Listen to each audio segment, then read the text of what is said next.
Pasintabi po sa mga nag-aalmusal, isang naaagnas na bangkay ng lalaki ang natakbo ang nakabalot sa sako at lona sa tabing ilog sa Rodriguez, Rizal. Posibleng tama ng baril ang sanhi ng pagkamatay ng lalaki ayon sa pulisya.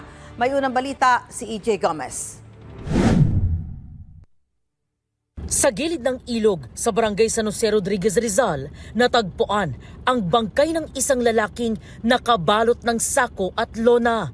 Ayon sa pulisya, isang residente ang unang nakakita nito at ipinagbigay alam sa barangay saka inireport sa pulisya. Natuklasan po natin na ang laman ng sako ay isa pong tao po. Nasa state of decomposition na po, lalo-lalo yung mukha, hindi na siya makakilala. Bloated na po siya. Ang lalaki nakasuot ng itim na t-shirt at itim na shorts. May mga tattoo sa braso, hita at tiyan. Posibleng tama ng baril ang sanhi ng pagkamatay ng lalaki ayon sa pulisya. Hindi natin inaalis yung posible na tama ng bala, yung nasa noo. For confirmatory pa rin po yan sa SOCO report kasi under pa naman ng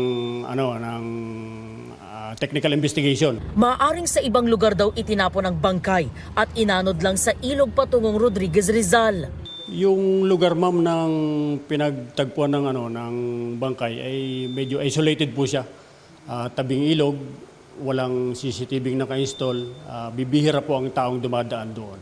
Inaalam pa ng mga otoridad ang pagkakakilanlan ng biktima. Kung meron mga kaanak o mga kakilala na may nawawalan ng mga kamag-anak ay agad nang magtungo sa himpilan ng pulisya ng Rodriguez Municipal Police Station upang ma-resolve agad itong klaseng insidente nito.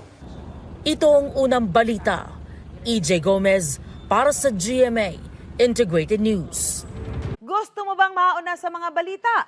Mag-subscribe na sa GMA Integrated News sa YouTube at tumutok sa unang balita.